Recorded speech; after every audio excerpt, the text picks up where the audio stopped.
Улогата на НАТО во новиот свет. Ова беше темата на предавањето на помошникот генерален секретар на НАТО за јавна дипломатија Колинда Грабар-Китаровиќ, кое се одржа во Универзитетот на Југоисточна Европа.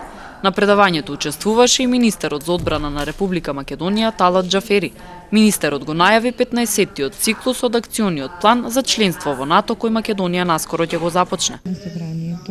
Република Македонија својата еднина ја гледа во членството во НАТО и во Европската Унија. Гледано од перспектива на Република Македонија, НАТО е клучниот столб на современата евроатлантска безбедносна архитектура, додека на ЕУ се гледа како на главна движечка сила за демократски, економски и општествен развој на целиот европски континент.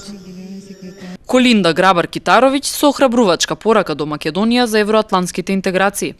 За земјите од Западен Балкан, Европската Унија и НАТО носат придонес за младите генерации, нивната иднина. Изолацијата не помага, создава затворени општества и го зајакнува национализмот. Се надеваме дека условите за вашето членство ќе бидат исполнети и добрососедските односи се меѓу најважните за членство во НАТО.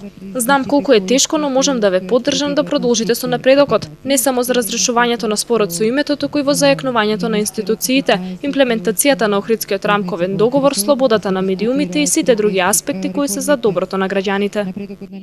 Македонија очекува дека алијансата и во иднина ќе продолжи да биде главниот столб во справувањето со безбедносните предизвици и закани не само на европското тло, туку и пошироко во евроатлантската област.